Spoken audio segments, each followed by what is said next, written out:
Amanda, before we dive into this, tell us about yourself. Who are you? Who are you and how did you become you? And give us a thumbnail of yourself.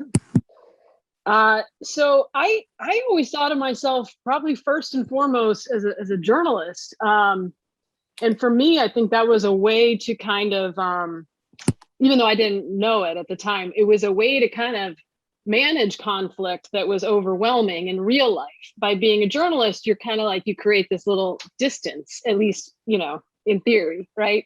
And so I covered a lot of conflict for many years at Time Magazine and other places. I was actually on the disaster beat for a while. So I covered a lot of terrorist attacks and, hurricanes and other terrible things. And I think it was a way of sort of feeling like I had some control over the worst possible things that could happen.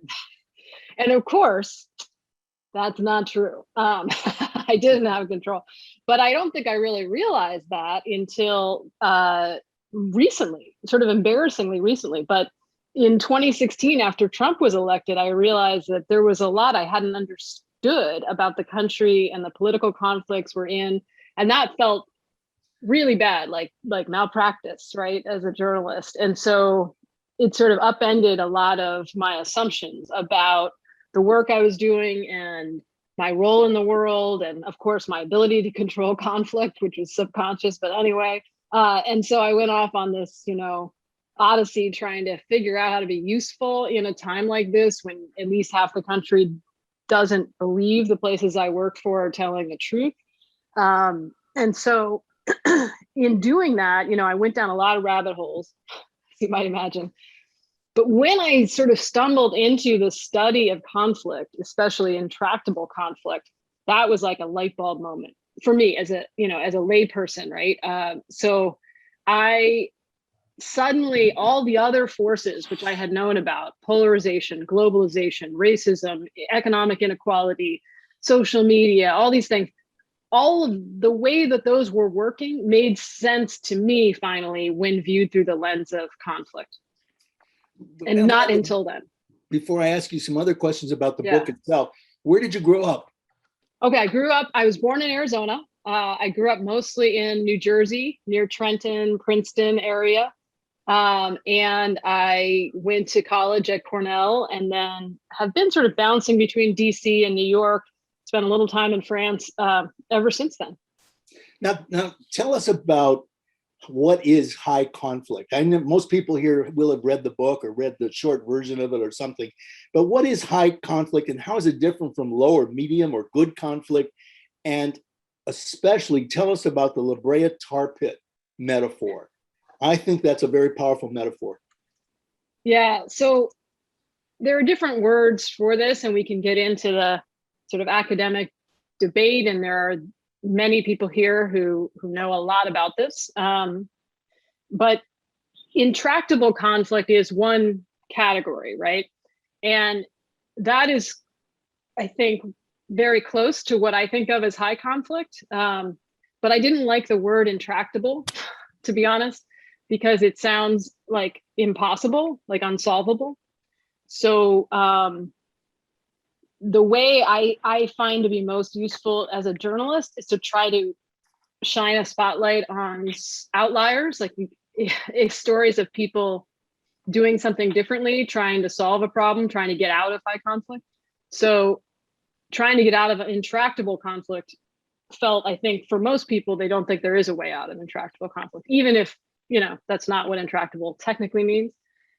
So then the more I sort of tried to learn from people who study this kind of conflict, the definition I came to, which is sort of based on the idea of high conflict divorces, is a kind of conflict that takes on a life of its own, where there's an us and a them, and we begin to make more mistakes than we would make normally.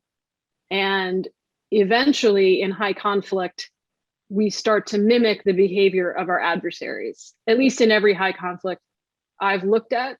And the diabolical thing is that the more sort of intuitive things we do to try to get out of high conflict, the worse it gets. So it doesn't function according to normal rules of engagement. And certainly journalism, normal journalism, traditional journalism doesn't function the way it might. Hence the metaphor of the Brea Tar Pit. Right. So has anyone ever been to the Brea Tar Pits in Los Angeles? Several of us. Oh, wow. Oh my God. Yeah. What, did you guys have a meeting there? We all fell into it. Yeah, so the La Brea Tar Pits is a real place located off Wilshire Boulevard in Los Angeles, down the street from International House of Pancakes, right? And it looks like a sort of dark, murky lake, but in fact, it is a living quagmire. It's a natural asphalt spring that's been gurgling up from the ground since the last ice age. And what scientists think happened is that tens of thousands of years ago, a large mammal like a bison lumbered into this tar pit, got stuck, because it only takes a couple inches of the tar to get you stuck. You see there's a metaphor here, right? And started grunting in distress, which attracted predators, right? Mm-hmm. So then, a pack of wolves appears on the scene, delighted to find an immobilized bison. Then they go into the tar pits, and next thing you know, they're stuck. And this just continues as more and more creatures arrive and get stuck and eventually sink into the depths. So the scientists have found more than 3 million bones trapped in the depths of these pits, including, more than 2,000 saber-toothed tigers, which is just wild, right? To think about 2,000 saber-toothed tigers in the same, not very large patch of soil. So it, to me, is a great metaphor for high conflict, which is a trap, right? And it is very hard to resist for very understandable natural reasons. And the more people who get stuck, the more people who join them. And it's easier to avoid it than to get out of it, right? So that's the idea of the metaphor. It's a great metaphor. And one of the themes I took away from your wonderful book is that spirals of conflict and the tar pit of conflict seems to make us stupider. Or at least we do stupider things and like fall in and try to eat the bison. And is there something, do you think, in our biological or cultural DNAs that drives that? I mean, are we sort of predestined for that? And I've always thought higher levels of conflict kind of make us stupider. You see stupider behavior. Yeah. But is there a driver of that? Yeah, I mean, I actually think, and I'm curious what you all think, but I think we're wired for high conflict, and we're also wired for good conflict, right? And more of our history has been defined by good conflict than high conflict, because you just can't do big things without good conflict, which, I would define, it's sort of like when John Lewis talked about good trouble, right? Good conflict is the kind of conflict where there's anger, there's frustration, there's sadness, there's despair, but there's also flashes of curiosity, more questions get asked, there's more movement, right? And you can see that in the data and actually feel it, I think, in yourself.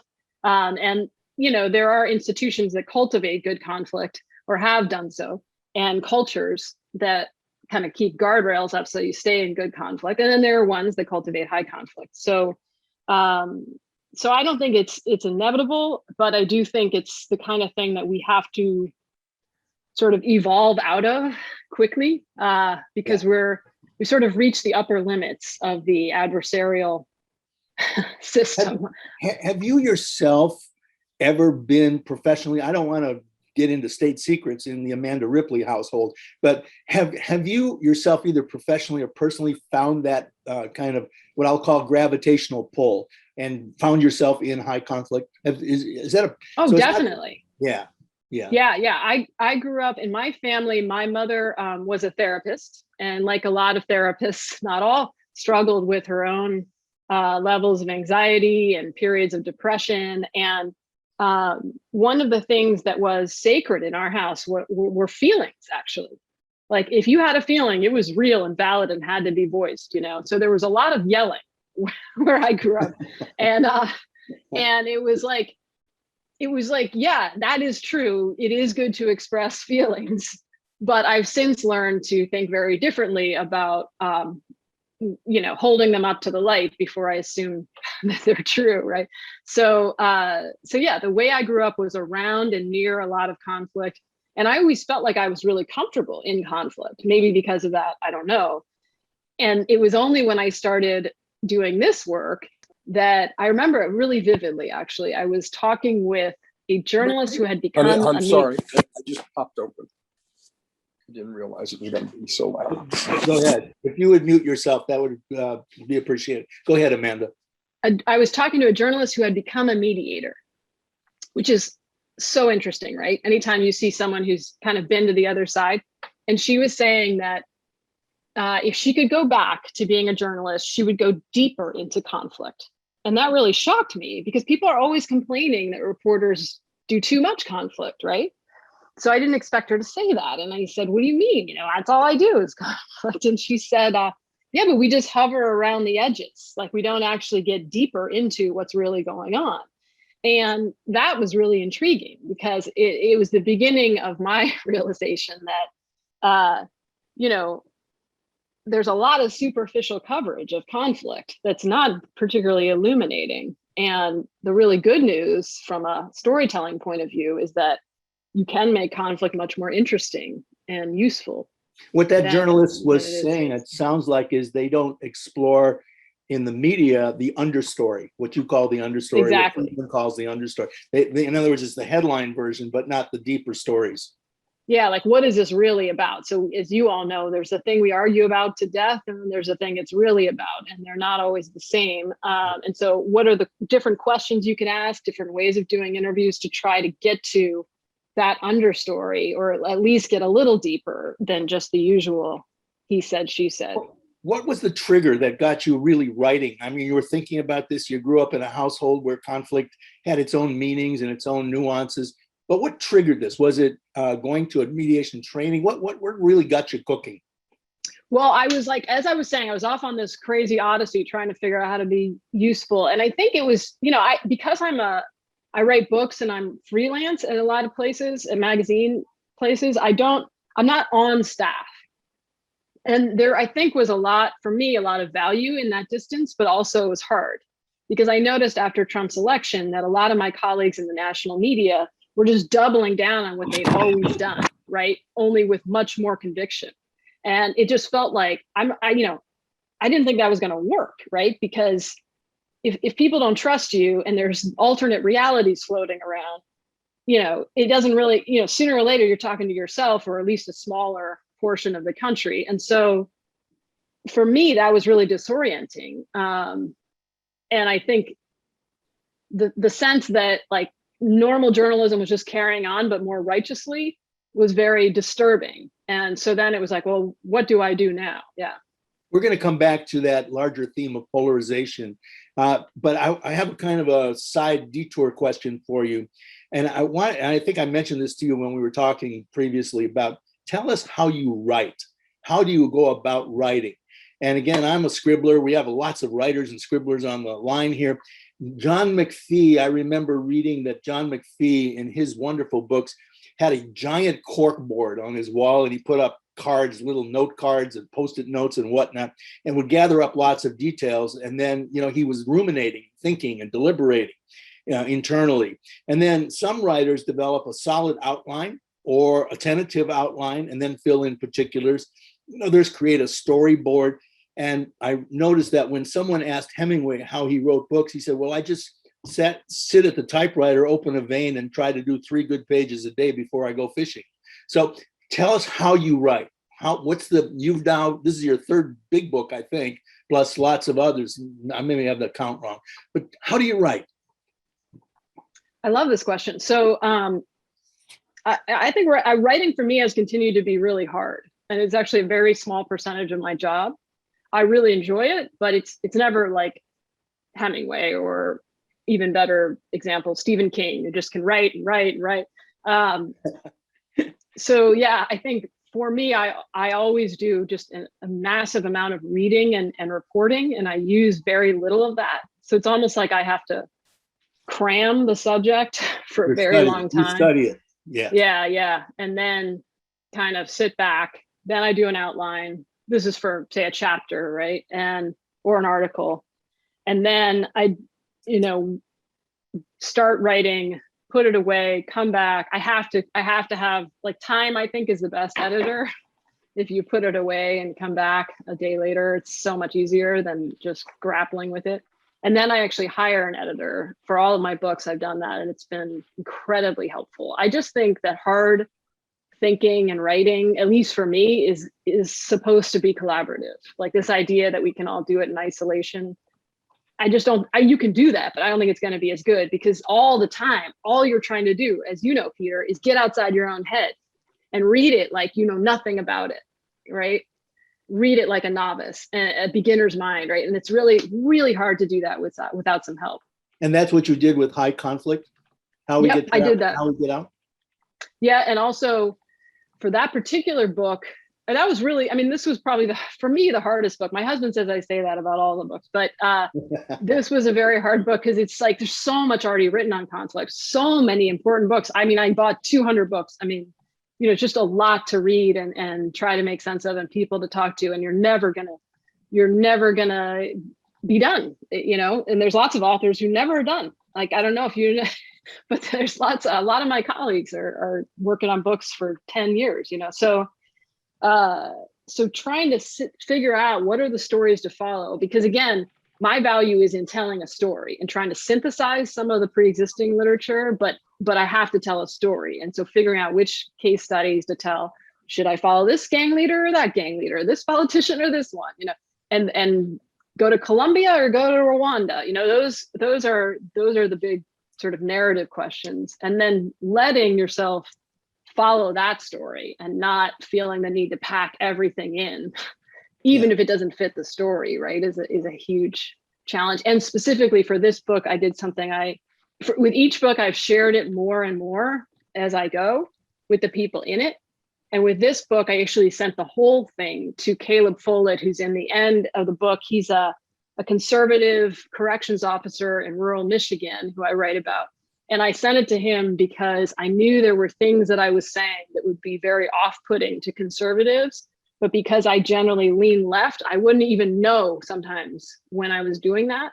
And I wanted to know, and at least know, you know, when I was losing him. And he was great. He spent hours reading it. We spent hours on the phone talking about it, even though he works double shifts in his prison and has little kids and has no time. But it was a really fun collaboration that kind of, again, trying to get outside of my own head. And that's in that story towards the end is where the notion of the fourth way emerges, you know, right, comes out of that incident between the Jews from the synagogue in New York really sitting down face to face and talking with curiosity about their conservative counterparts in Michigan and vice versa.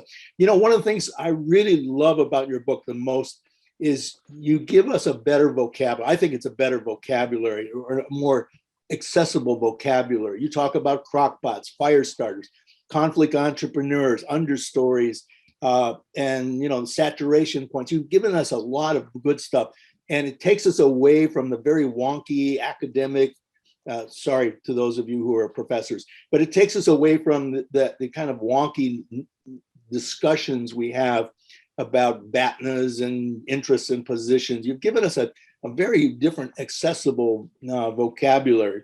And I think it's just one of the great things that you've done. I have a couple more questions, and then we're going to open it up for clarifications and whatnot. So you have terrific stories in here. You got Mark Linus, who I've been in touch with on a case that I was actually a mediator on GMOs.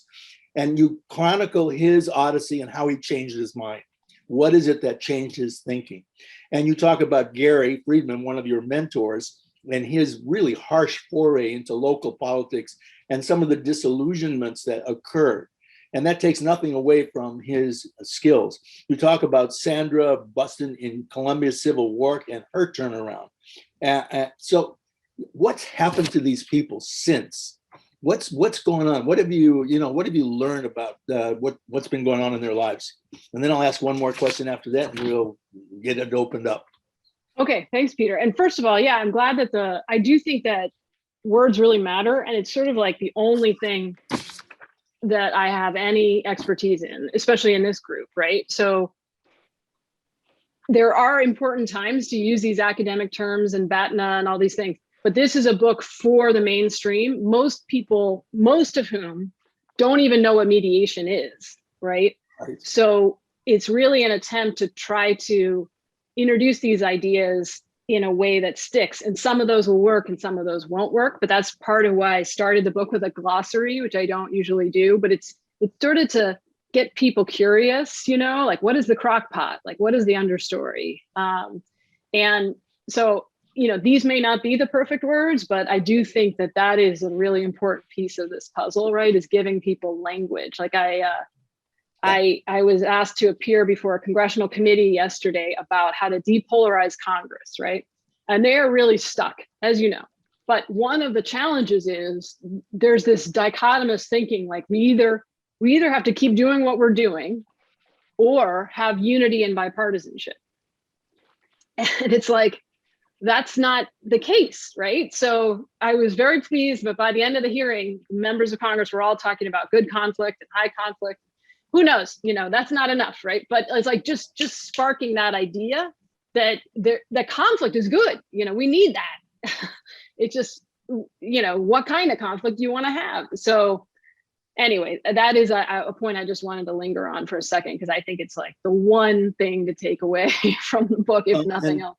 You're hitting it right on. The country is very polarized on many different sorts of issues and kind of aligned on the farther edges of some things, of a lot of things. And Congress is our exemplar. We read about them. Politics and congressional politics is a bit of a spectator sport. So we watch it and we see what's going on, and it magnifies becomes an emblem of what's going on. One last question. If you were writing a sequel, and it may be too soon to be thinking like that, but if you were writing a sequel or a follow-up or a coda, what do you reckon it would be? What might that be about? And without saying you're going to do that, who knows? Somebody else may do it. But what do you think? What's the next step in your journey on this? Okay, I'm going to answer that. But first, I realized I didn't answer your other question about what happened. I'll just choose one character. What happened to them after the book came out? Sure. It's such a fun question. I can't resist it. So, I was very worried about everyone in the book, because it takes a lot of humility and courage to not only say you got stuck in high conflict, but also to shift into good conflict, and then to tell the story. Like, honestly, is it's a lot to ask of someone. And I can say that at least everybody's okay, right? But and everybody had read the book in advance, so there was no surprises and all that. Gary Friedman, who is the mediator who ran for local office in his small town in Northern California, and as he put it, it took about 1/8 of a second before he got trapped in high conflict. To his chagrin, he lost about 2 years of his peace of mind to this conflict before realizing what had happened and painstakingly excavating himself out of the tar pits, right? So I was like, I hope this goes okay. He's gonna have this public, and then a Politico excerpt came out and everything. So there was a real kind of extreme focus in some ways on his story. And he called me up and he said, Amanda, it's the most amazing thing. The more mistakes I admit to have made, the more people love me. So he's getting all these notes from people he hasn't seen in years, and they're just really appreciative, and he's getting business, out of it, which is funny, and things that he just really didn't expect. So it's a good example, I think, of how vulnerability in the right context can be very powerful. And then the coda you asked. If there's something in moving in your head on that. Oh, for sure. All the time. Like, right, Peter, after you write the book is when you realize what it's really about. And then of course you get questions that make you think, I should have done a better job of, and then you're like, oh, in the paperback, it's, that's where I'm going to fix it. So you're never done, right? It's like an addiction. But the question that's come up a lot that I feel like I need to do a better job answering, and I'm curious what you all think, is, it just came up today. I was on a podcast with political scientists, and they were like, well, this is all fine and good, this high conflict, good conflict thing. But what if it's an asymmetrical conflict? Like in our political conflict, it's asymmetrical. Like, and really, I think what people are saying is, at least in the people I've talked to, what they're really saying is, I can't work with these people. Like, the other side is insane and racist and evil and immoral and living in an alternate universe, right? So how do you expect me to have good conflict with that, right? And so this is a very hard question, right? But it's funny to me how it comes, the question comes cloaked in a lot of different words. And my first reaction to that is, every high conflict is asymmetrical. Like that is the challenge, right? Like it's never, unfortunately, right? And often the other side doesn't want to change the conflict, or some people do, some people don't. And there are conflict entrepreneurs who thrive in the conflict. So it's like, it's a hard question. And I wish I could ask a question that would get underneath that to come full circle, right? Yeah, and you're touching on that big issue, which we all ruminate on, about power imbalances and what happens when one side has more juice than the other, and what do we do, and how do we, that's for another day. Let me turn to Colin, and Colin, I'm going to let you do the sorting and information and clarification questions first, and then we'll come back to some of these things that people want to discuss. Colin. Absolutely. Well, we had a lot of great comments in the chat, but we haven't had many questions yet. So why don't I open it up and see, is there anybody who wants to just unmute their mic and ask again? We're starting out with information and clarification questions first. So let's prioritize those. Does anybody have one that they'd like to share, either in the chat or unmute your mic? Yeah, please, Lorraine. Thank you. I just wanted to say first, Amanda, I'm finding this really inspiring. And I had quick questions about your writing process. One is, do you do as part of your editing process, a sensitivity reading around racism, etc.? And then the other question is, I've started writing a book about conflict also, and you mentioned this, but that feeling that, oh, there's so many books already, is there really a place for one? I'm just wondering how you encouraged yourself around that to feel like, it was worth doing. Right. It's a compound question, but go ahead, Amanda. It's okay, Lorraine. I love this question. So, I don't think this problem is, this problem can carry an infinite number of books, right? Like there's no end to this problem, unfortunately, right? So I think it is where I see in general, just not just conflict books, but any nonfiction. I'm assuming it's nonfiction, this book. Yeah. So with nonfiction books in general, I can say, for me, the trick is always to make it more like a novel and less like a lecture, right? So have characters that you follow. It'd be ideal if you follow them throughout the whole book, but that's really hard to do. And it's great to go in chronological order if you possibly can. That's just how human brains work, because they're story processing machines, right? So I have a lot of great books that have a lot of great ideas, and I can't remember them because there wasn't a story. Or sometimes I can remember if it's just one idea that's really fleshed out. But if it's like 100 ideas with 1,000 studies, so that would be my one, there's plenty of space, but try to tell stories, if you can, and be really disciplined about staying with the stories as much as you want to put everything else in there.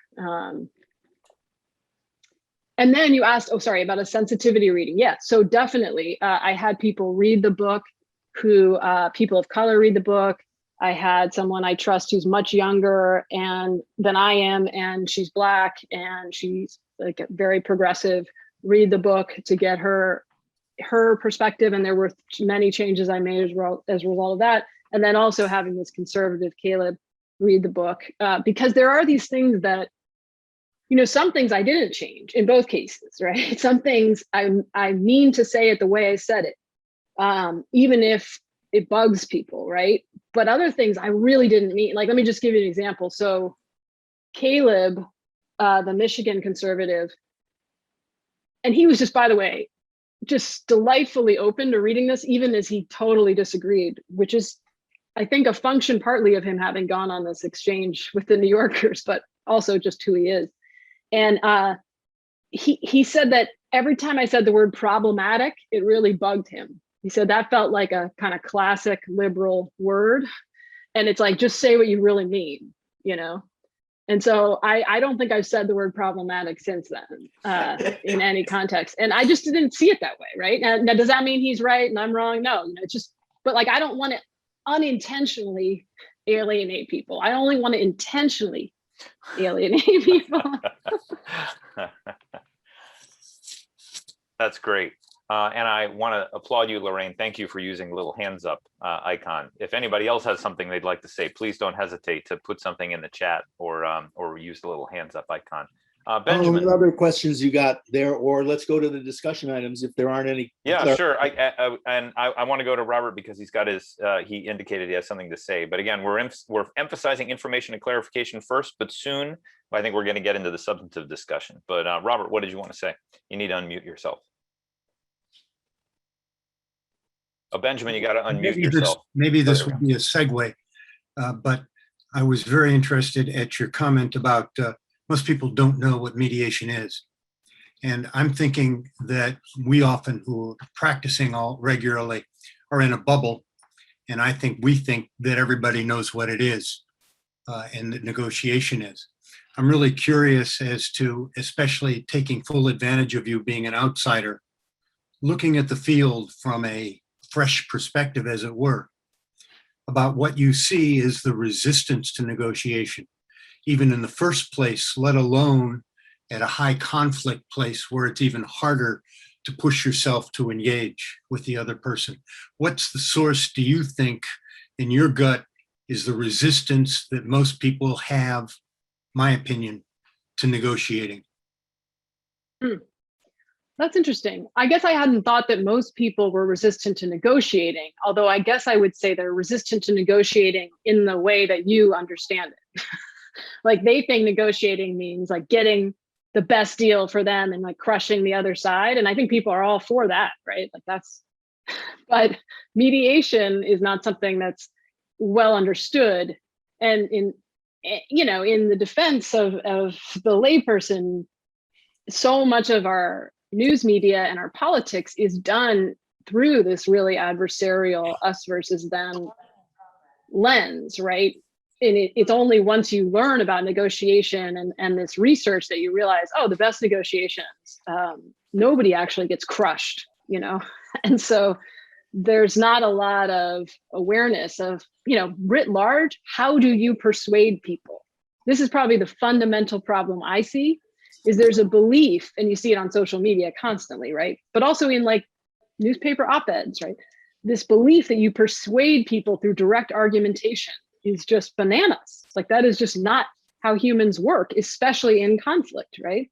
I wish it were. I mean, I spent 20 years trying to do that, and it's not enough, especially in really intense conflict. So I feel like we all need to get a lot smarter about how to persuade. But I don't know if that's really answering your question. Well, it's a large one. And I think that the question, and I guess is a sub piece, and I won't go on, but your perspective, it tends to still go back, as we all do, to a rational, logical, if I say something that makes sense, why won't they understand? And that whole dynamic between the emotion and the logic, the Kahneman stuff of, fast and slow thinking, that people are not prompted to do that. Did you look at that at all, the Kahneman and the neuroscience of conflict? Yeah, absolutely. Yeah. And I think, people are getting, it's funny actually, when I think about comparing different industries. So let's take economics, right? So economics used to assume, I'm kind of simplifying here, but right, used to assume that people were mostly, behaving in a rational market. And then eventually Kahneman and others convinced the field that actually no, humans have cognitive biases and there's noise and there's other things. And then the field of behavioral economics was born, right? So I don't think journalism, for example, has made that turn yet. So journalists know very well how to provoke certain human emotions, right? Like fear or anger. But there's very little understanding of how humans behave in the face of extremely frightening information in journalism, right? So if you had behavioral journalism, I think it would look very different, if there was a deeper, more sophisticated understanding of how these stories land on humans.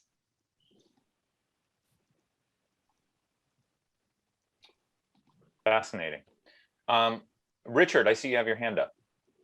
Thank you. I love the book, and pretty much like Gary, I learned more about myself from my mistakes in trying to think that I am able to have equanimity all the time, when actually I'm a human being, and I have to often go back to that or understand myself and how I behave. But my really question is, when you were traveling, for instance, with the synagogue people to Michigan and so on, you went with them as a group. Were you able to be a fly on the wall, or were you involved in discussions which you just couldn't help being involved in? That's a really good question. So the traditional journalism role, right, is to be a fly on the wall, not get involved, and just always kind of have your neutral, right? Like a third party neutral, very similar. And it started right away where I struggled with that. So the whole thing started because I was asking mediators I knew who worked with political conflict if there was any organization or institution they knew of that had really shifted from high to good conflict in a sort of systematic way. And Melissa Weintraub at Resetting the Table referred me to B'nai Jeshurun, the synagogue, because they had all this internal, really, really terrible conflict over Israel, and then over interfaith marriage, other things internally. And they had brought in Resetting the Table and done like a year's worth of really hard work, leaning into the conflict, changing how they think about conflict, how they deal with it, bringing up these understories, right? Really getting into it, to their credit, right? Not just one workshop or two, but a year. And so I reached out to the rabbi and interviewed him, really interesting, thoughtful guy. And then he just mentioned casually that they continued to lean into conflict, and that in a few weeks, in fact, they were going to go to rural Michigan and stay in the homes of conservative Trump supporters for a few days. And I was like, whoa, can I come? And he said, sure, we'll ask if everybody's okay with it. Everybody's okay with it. And then they sent me an email and they were like, great, everybody's good to go. You'll be staying with two other New Yorkers in the home of this one correction officer in the countryside of, and I was like, wait, no, I stay in the Holiday Inn. That's what I do. I have like my own bathroom and I don't stay in the thing, So right away I could feel my own discomfort with this the way I was like so in it, but of course that on the surface I was claiming that was an ethical issue. In fact, it was a deeper issue. Like I had some of the same fears the New Yorkers had about going to these random people's homes, and that's important to notice, right? And to just realize what I can take from that feeling, that I can connect with how both the conservatives and the liberals were feeling, which was a lot of anxiety, and lean into it, right? Or else it'd be like super hypocritical. So I stayed in the farmhouse and it was great. It was I definitely was part of it. And even though I didn't say too much in these conversations, I was part of it, but I tried to use that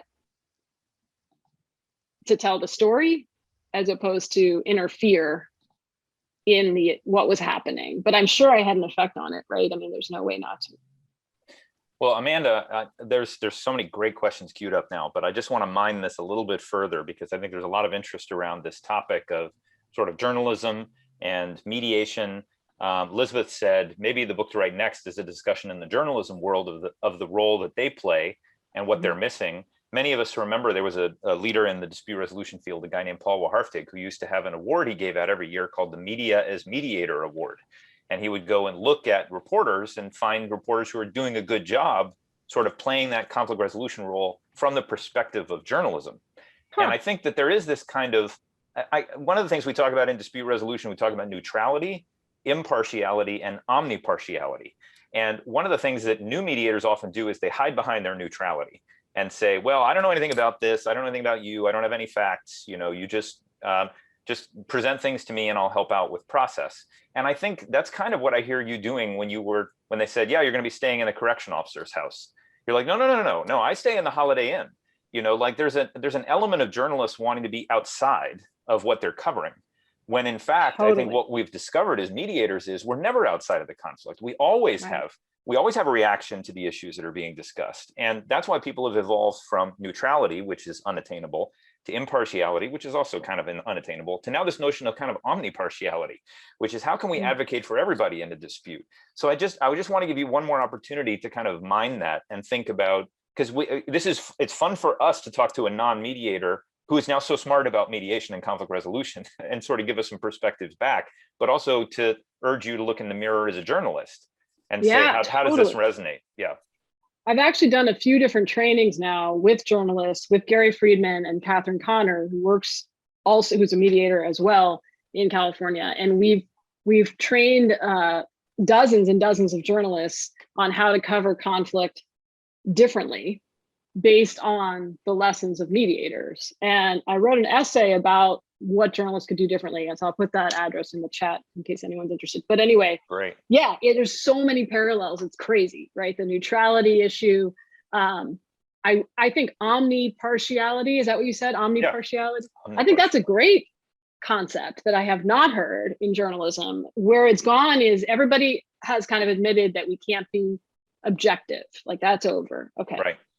But instead, what I see often is that is advocacy journalism, where it's like, okay, instead of trying to be objective, I'm gonna like just call a lie and be like super direct and tell you what I really think, which also has its place, right, in certain contexts. And I wish there was also omnipartiality, you know, so because I think, unfortunately, you lose a lot of people with advocacy. It is a little different. And the biggest complaint among the public when it comes to journalism is that there's too much opinion. Right. So if you want to listen to the public, journalism is moving in the wrong direction, right? But at least at the national level, I don't think that's true at the local level. Well, I think Donna's question is on the same lines as this too. So Donna, what did you want to say? Yeah, thank you, Colin, and thank you, Amanda. It's great to see you again. I had the great fortune of being a handful of mediators at one of these trainings that Amanda's talking about with journalists here in Oregon. And I was really struck when you asked the question of the group, how many of you had training in how to ask questions that elicit responses other than yes or no? And it was just a group of mediators that raised their hands. Right. And so you engage them in an exercise on looping and listening. And I'm curious, I was curious then, I'm curious now, where has all of that taken your colleagues? How have they been responding to what you've been thinking and writing about and helping them to learn more about? Yeah, that's a great question. So one of the things we do teach journalists is how to do active listening. And we use what Gary taught me, which is looping for understanding, right? I know lots of ways to do this. And they are always very skeptical of this going in, because again, they think they know how to listen. And it's a lot of fun to watch them realize that they aren't always listening. And to also see how delighted they are to feel heard themselves, like when we role play and practice it. So it's very cool. And I've done it with the Seattle Times. I've done it with like all different places.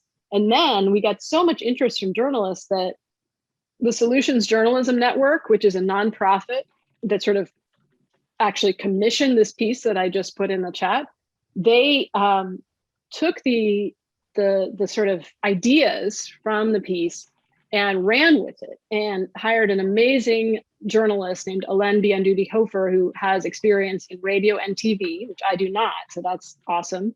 And she spent the last 2 years training newsrooms in a sort of curriculum that they developed around basically the lessons from mediation. So And the response has been really good. Of course, it was hard because of the pandemic. So all those trainings went online, which is not ideal. But Alana's done an amazing job. And the challenge, among others, is that often you'll get a reporter who really wants to do this kind of thing. And we call it complicate the narrative. It's the name of the piece. And so that's what the training's called. But then if there's not editor buy-in, the editor will put a headline on it that like totally undoes the complexity of the piece. And most people just read the headline at this point, unfortunately. So, you know, that's part of what she's learned is like, you really want to work with editors as well as like the whole newsroom. And they continue to do that work, which has been really cool. Oh, and I'd like to pop in for just one quick. Please, Peter. Yeah, so you're touching on something that's pretty interesting. It kind of follows up on a little bit of Benjamin's comments, Bob Benjamin's issues, but you have a wonderful new vocabulary, an accessible, very accessible vocabulary for conflict and its various interventions and its various dimensions and nuances. Do you have a word for mediator and facilitator? I believe we've reached a certain point where those two terms actually obscure more than they reveal now. When somebody says I'm a mediator, I have no idea what they do, and you know, I can make a guess. But yeah, is there a new word for that we ought to be thinking about? God, can we please come up with one right here? Because I couldn't agree more. There needs to be a better one. The word mediation is a tough one. Like I get it, I understand why and everything, but like it just doesn't land the way I want it to. And facilitates even, I mean, actually worse, particularly in a political context. You can't even use the word dialogue without losing people, sadly. And the worse the conflict gets, right, the harder, the fewer words, will actually work. Well, let me challenge everybody on this call, or all 41 people. If you have a proposed word that will make our work more accessible, stick it in the chat. And that's something that Colin and I can take a look at. We can all look at it, put in something. No, I'm going to send a really good bottle of wine or whatever your beverage of choice to whoever comes up with. The word mediator means a lot in the legal arena, but in the community and political arenas, less so. Roy and Don both said, if you think mediation and facilitation are tough sells, think about ombudsman and ombudspeople. People can't even wrap their heads around what that means. That's right. But I do want to surface a couple other comments from the chat. John Landy, who's probably our #1 media observer on this call, who every day does a digest of an unbelievable range of publications.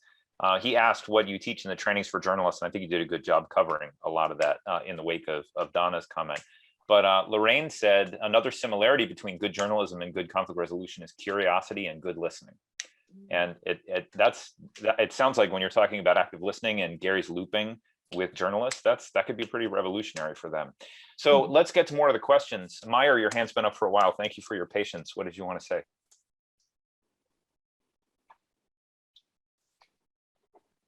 Hi, can you hear me now? We can hear you. Yep. Okay, great. So this is a very important subject. As you know, I run the Mediation Center in Los Angeles. All of a sudden, we're getting a load of cases, 5 or 6 cases a day coming through with people from all types of litigation, all kinds of problems in the community. One of the biggest problems we have, though, is how do you get people to the table? For example, many people are calling in because they have debt that they can't pay. And the creditors, the banks, the credit collection people, they don't want to sit down at the table to even discuss it. Because why? They have the power. So when you have an imbalance of power, it seems to me you're going to have more difficulty in getting people to the table to discuss it. One of the things we've done on our website, I'd like to invite people to come and take a look at our website called mediationla.org. We spent a lot of time drafting an article called What is Mediation for the Public? And I would really appreciate if people would go there at mediationla.org, click on What is Mediation, and help us improve how we can communicate to the public what mediation is. We already have what, why, and how. We talk about it's faster, less expensive, confidential, positive. What I'd like to know from our speaker is, what does she think could be a way to entice people to come to the table, so at least discuss the issues? We have 20 mediators who've reviewed this, and everybody has said this is pretty much what mediation is about. But I'm always asking other people, particularly from people who are not in the mediation world, can you help us better define it so it communicates as a journalist and connects with people as to why they should use mediation? And if there's a better word, please, I'm looking for it, because we're getting about 5 or 6 cases a day, and it's really overwhelming now. People are really flooding it. And Meyer, But is we that can't get everybody because to take it. what do you attribute? Is it because sort of pent up demand from the strains of the pandemic, or? Yes, in part, first of all, we have two contracts with the court, the LA Superior Court. There's only 3 vendor providers, JAMS, ADR Services, and our organization, which is the only nonprofit. So we are the lowest cost, the lowest fee. We waive fees, we do everything, and we get the judges are referring cases. Basically, go see the vendor resource, because we charge $150 an hour instead of $500 an hour, and sometimes we waive those fees. So people are swarming they're getting the message that we have something of value with high quality mediators. But the problem is, how do you explain the mediation process in language that will connect with the other side to get them to the table? The words I use when I talk about it in media interviews and that kind of thing with people who don't know this world is really this distinction between good conflict and toxic conflict or high conflict. Because often people like that idea because they don't want to give up, they don't want to surrender, and nor should they, right? But this idea that there's another option that isn't in the middle, right? It's just a different way of being in conflict is, I think, and there are different ways you could make that pitch, right? But the piece of it that I think is most underappreciated and could be sold more effectively is that in my experience, when people experience good conflict, there's almost a euphoria, like you want more, and that's all over the world. Like when people have those encounters where they're able to hold their ground, speak their truth, and also have flashes of understanding or curiosity and not feel demeaned, right? Nor demeaning.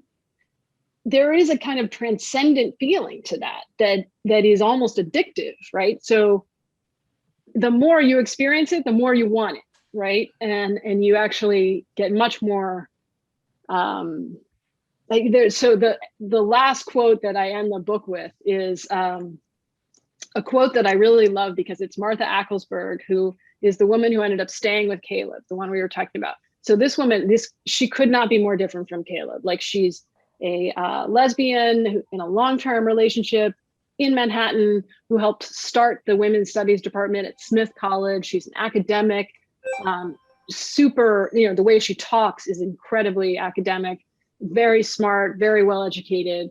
They disagree totally on, gay marriage and other things. And they form this real deep affection for each other as they continue to disagree. Anyway, what she said, and she's an activist, she's been at protests every other week since Trump got elected.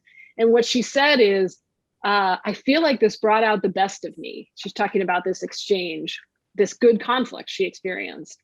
I wish I could appear everywhere in my life the way I felt called to appear there, present, open, able to be surprised.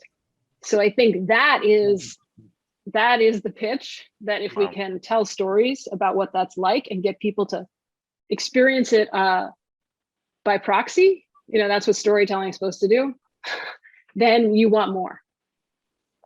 That's great. Milan, I see your hands up.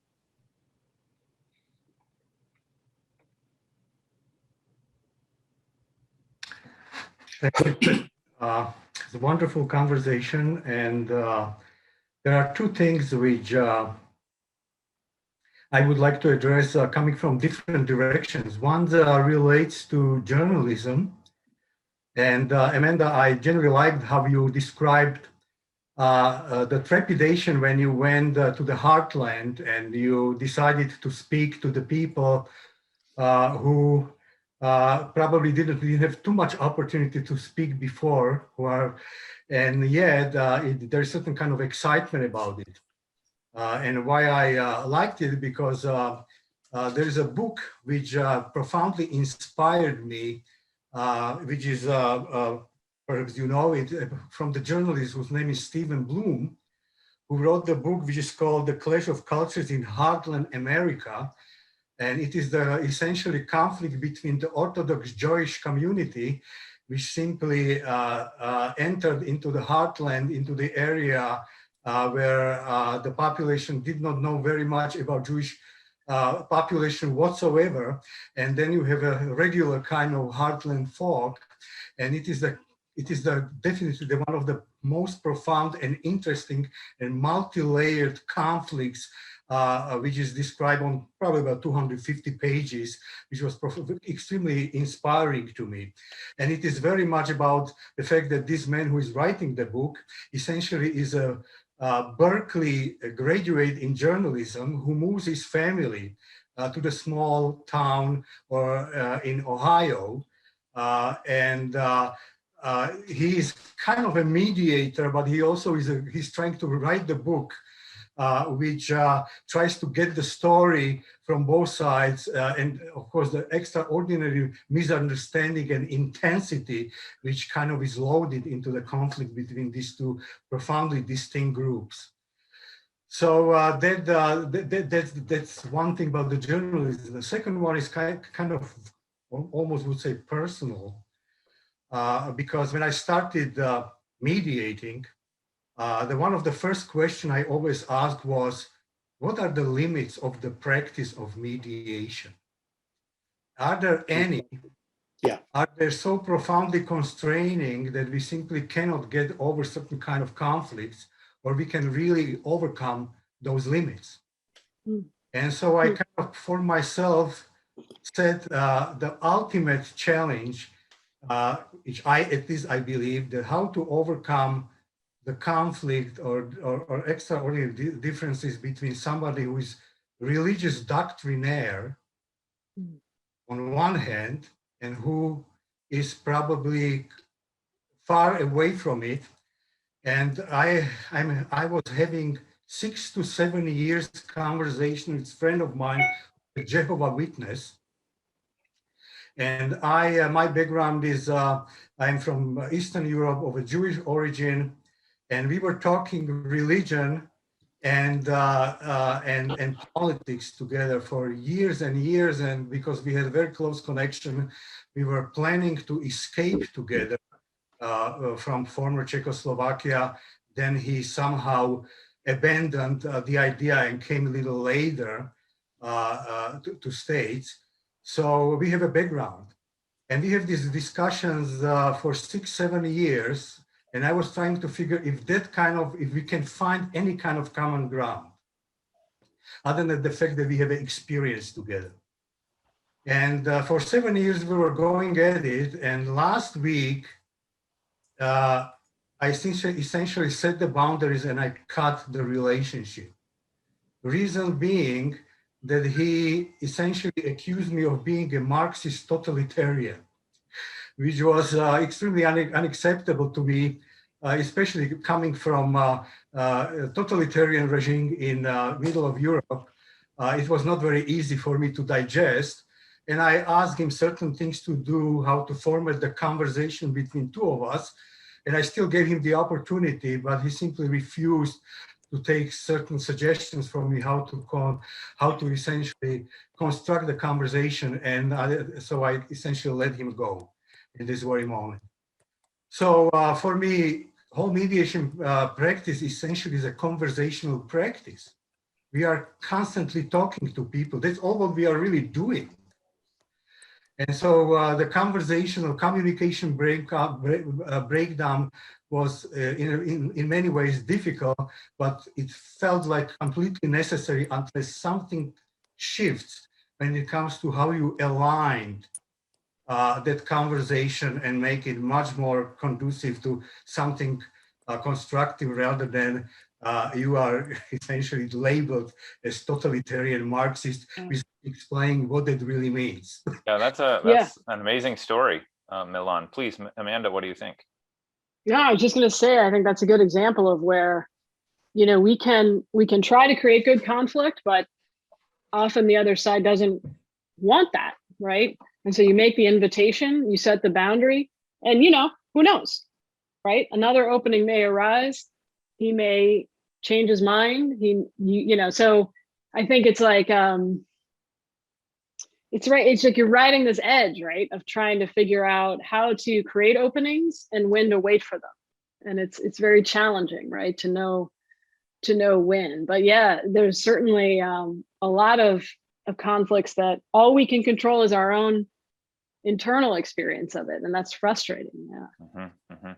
Well, I can also see a situation where with an external pressure, like being in the Czech Republic when it's still under the behind the Iron Curtain. Well, the Jehovah's Witnesses and the Jews are kind of in the same boat. It's like, okay, well, we can really understand each other because of the pressure we're put under. But then you remove that external pressure, and then both come to the United States, and then the divisions reemerge, and then it's hard to get on the same page. So, Milan, I think it's a very powerful story. But this whole question of the limits of mediation, I think, is something that we in the field need to wrap our brains around in a serious way. So. We do have a great queue of questions in the chat, and I'd like to get to some of those if you don't mind. Doug Thompson had a great question. He said, following on the current conversation, how do you see various cognitive biases, such as confirmation bias, fundamental attribution error, and the like, fueling high conflict and getting people increasingly stuck? And how do those in high conflict situations, or those of us trying to help those sinking in the tar pit, recognize and respond to those perils? Yeah, at some point I was making a list of biases that come up that seem particularly important in conflict, right? And it got to be, I got to like 50 and I realized this list was never going to end, right? So it does seem like we're more susceptible, right, to a lot of biases in conflict. And you mentioned some of them already: confirmation bias, motivated reasoning, groupthink, distrust, fundamental attribution error, scapegoating, zero-sum bias, on and on and on, naive realism. So yeah, I think it's a huge challenge. And so much of the ways that the people I followed got out of high conflict, so much of it had to do with slowing down the conflict. And I feel like there's an intersection there between how do you kind of break out of some of these biases is like creating some distance. So William Ury talks about, going to the balcony in his own mind where he's looking at it from afar. And there's, of course, a ton of research on the value of meditation and journaling in conflict and in other situations. So anything we can do to get some distance so that those biases are less sort of blinding, right, than they normally are. But it's also a function of the group we're in, the people we're around, and the resources at our disposal. So there's a lot there, yeah. But a lot of it, I feel like, Curtis Toller, the former gang leader that I spent a lot of time with for the book, he talks about buying time and making space. And sometimes he's really literal about that. So for him to leave the high conflict he was in with a rival gang, part of that was he literally moved across town to another part of Chicago. So literally no one could find him. And then when his cousin was brutally murdered, he didn't know right away who did it. So you see how it slows down the revenge cycle that he'd been in for 20 years, just not knowing. And you're able to kind of get a little space and think about how you want to be in this conflict, turn to your support system, other things, right? But for him, it was also really, really important to get the trauma counseling he needed to deal with his own internal conflict, right? That was the only way he could get the external conflict to stop, was dealing with. And that's what when he works with young men through an organization called Chicago Cred today, that's what he's always telling them. It's like, until you deal with this internal conflict, this external conflict's not going to stop. And to their credit, Chicago Cred does provide trauma counseling to people in the program, which is not always true with these gang violence intervention programs. So I don't know if I answered the question, Colin, but no, I think you did. I mean, it's interesting. A lot of people come to the conflict resolution practice from psychology and social psychology, and there certainly are a lot of human dynamics that are replicable, and they've been reproduced over and over again that lead to some of these misunderstandings that feed high conflict. But there's also a lot of psychological tendencies that bring people together and can create empathy and can create connection. So I think it's interesting. One of the things that's a more relevant development in the conflict resolution field is the use of learning more about the way the brain operates and psychology, like you were talking about with some of the behavioral economic stuff. What can we do to emphasize the psychological dynamics that build that connection and help us have empathy with the other, and then minimize some of these other dynamics which we know exist, in the way that our brains operate.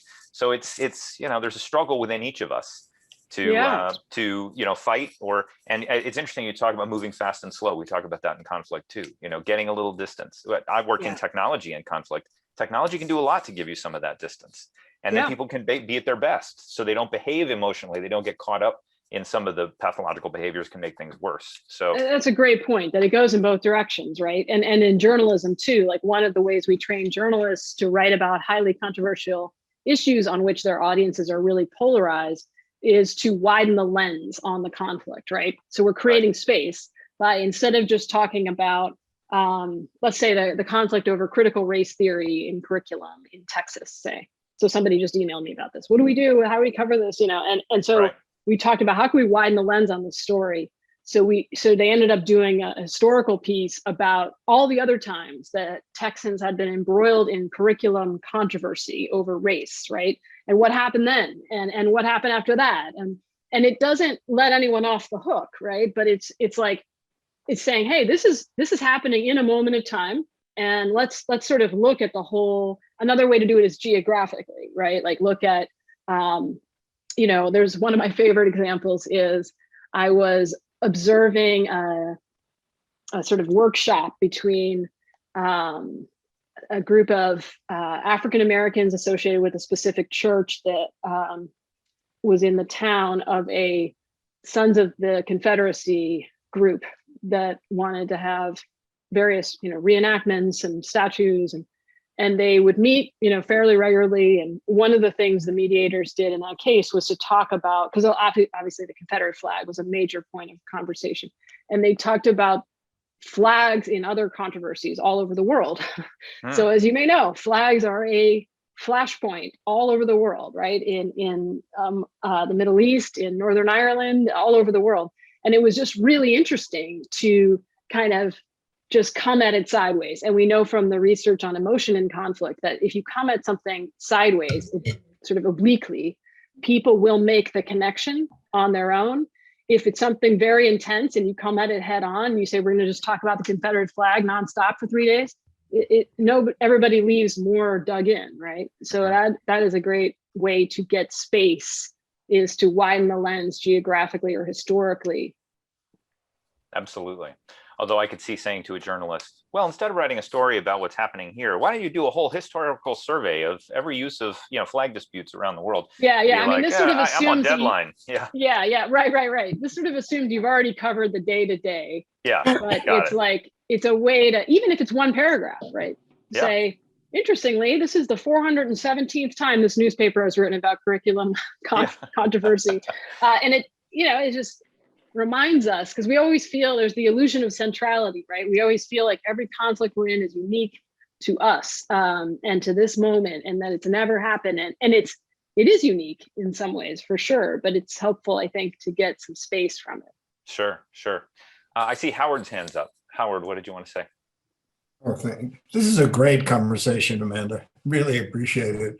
But the question is, we've made reference at various points in this discussion to situations where the people on the other side don't want to engage in a productive discussion of a conflict.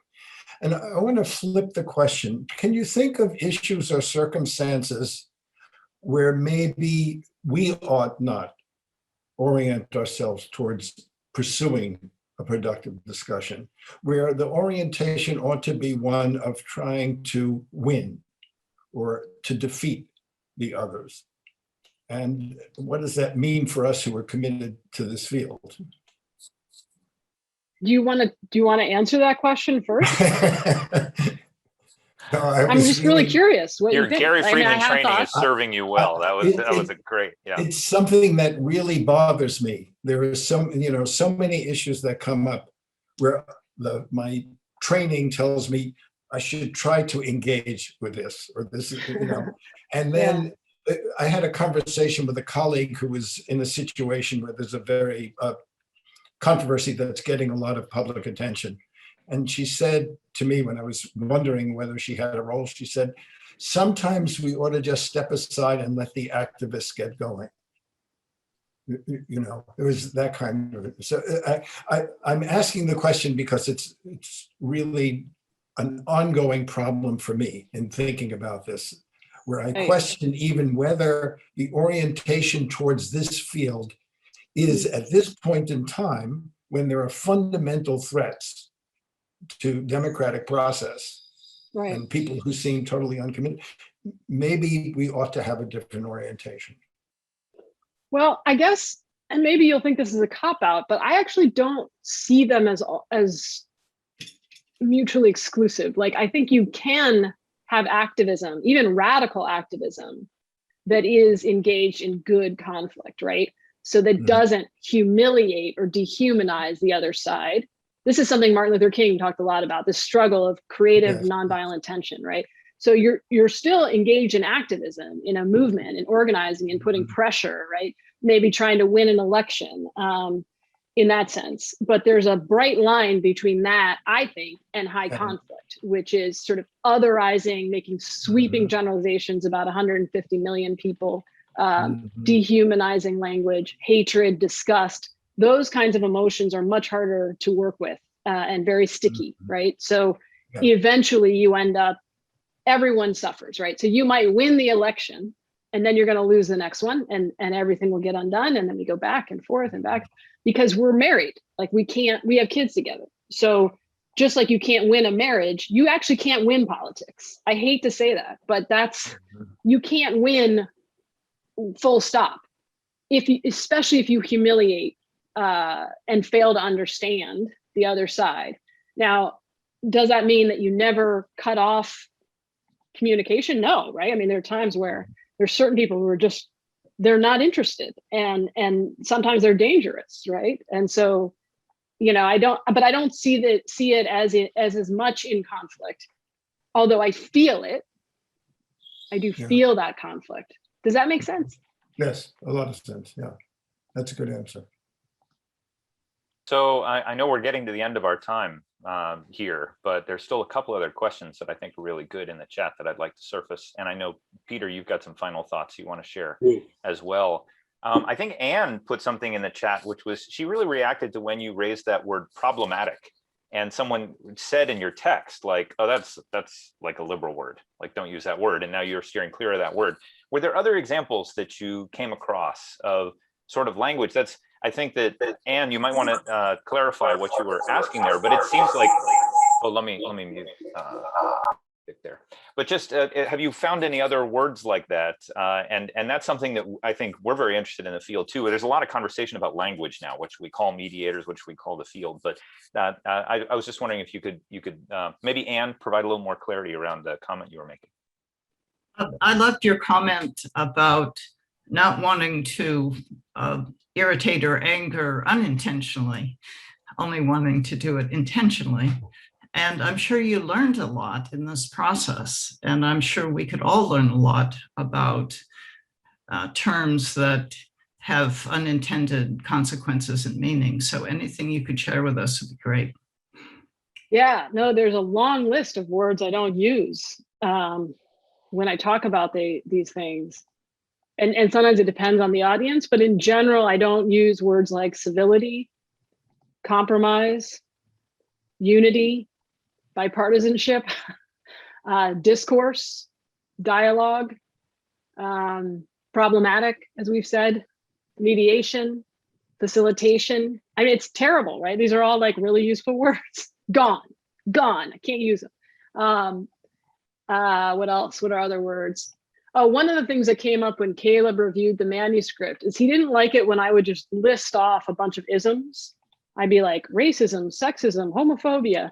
And it just kind of triggered him to be like, oh my God, this is just virtue signaling. Now, I could argue it's not just virtue signaling, but there were a couple times in the manuscript when I did that, and it was kind of it was a little bit of a like laziness, like be specific, like which are you really talking about? And it was a way for me, when I really am honest, it was a way for me to try to appease the progressive reader in my head, just to make sure they knew I was on their side. So he wasn't totally wrong, right? In other cases, that is exactly what I meant. And it stayed, but it's like, unfortunately, because these words have taken on so much freight, often unfairly, maybe. If I'm in the business of communicating and I don't want to just communicate with people who agree with me, then I have to work a little harder and be creative. And I'm sure every day I use words that are off-putting and I don't even know, right? So it's a continuous. There's something called the Red Blue Dictionary. Has anybody heard of this? Which is an attempt to help people sort out these different trigger words, for want of a better expression. And it is really wild. I mean, we are living in very different countries, like totally different words, different dialects, different meanings attached to these words.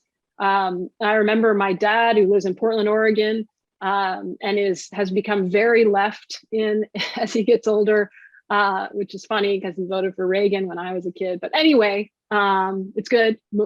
Change is good.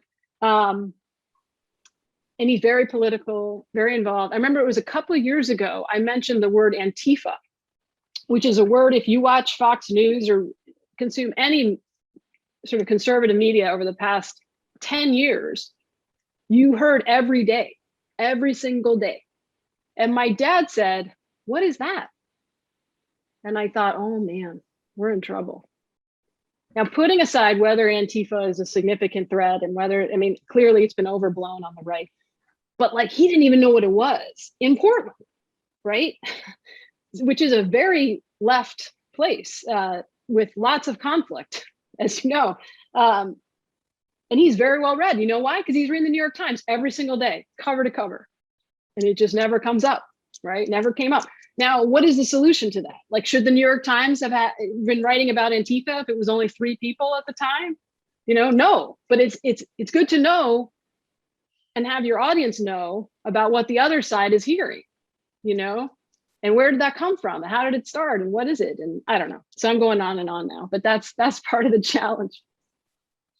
No, and that's great. And also out here in Silicon Valley, tech companies are creating more of these silos. So you only hear your echo chamber. So one more question, and then I'm going to turn it to Peter, and then we can sort of wrap it up because we're getting in the final stretch here.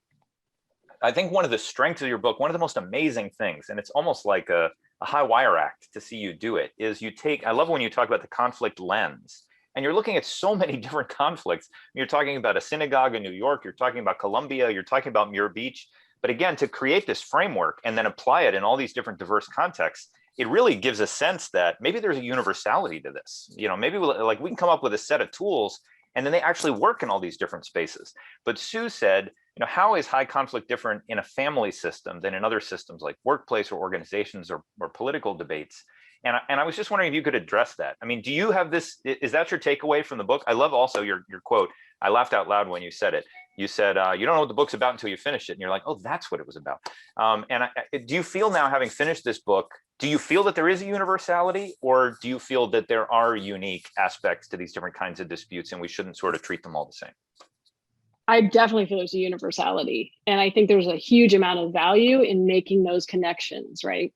So when you talk to a member of Congress, it's not that different from talking to someone who's in a high conflict divorce, in my experience. Again, I'm not an expert. There's a lot I don't know. So I'd be curious if people disagree, but the behavior, especially in group conflict, is very similar. And it's just helpful for people to see the connection, because when you're in it, like I've also stopped talking about just talking about polarization, like as a thing, because it suggests it's a special category, right?